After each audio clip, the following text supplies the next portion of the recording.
A tentacle rested on the bar, shimmering blue and green against the soft fairy lights I'd commissioned months ago from a woman named Ariel. Cash was rarely king around here, so as a trade for her services, she sent in a large shift of fairies 3 times a week who provided a stunning, multicolored, and shimmering ambiance for the bar, and I let them hang around and lounge after their shift, feeding and getting drunk off my patrons' emotions. It saved Ariel money because fairies ate like a high school football team, while giving my bar an ethereal and otherworldly appearance I didn't have to shell out my hard-earned cash for. Two of my favorites, Keely and Olive, grimaced down at the appendage and gave me a look.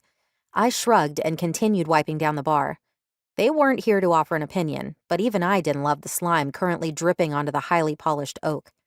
There weren't enough washcloths in the world to deal with octopus strip, and even with as much as I'd seen, slime always gave me the hebers. "Dave?" I probed gently. The snoring octopus shifter didn't budge. I wasn't anti-tentacle or anything, just anti-tentacle on top of my bar. Hell only knew where those things had been.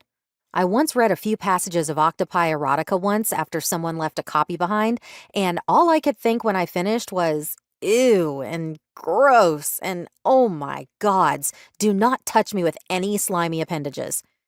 Dave usually didn't have his tentacles out. As patrons went, he was one of the better ones, so something must have happened for him to be passed out at my bar this early with his goodies showing. "Dave," I probed again, moving closer. "I'm going to need you to put that thing away." He shifted, a long, thin strand of drool falling from his mouth. I cringed and made a mental note to ensure the mop water was less water and more fabuloso tonight.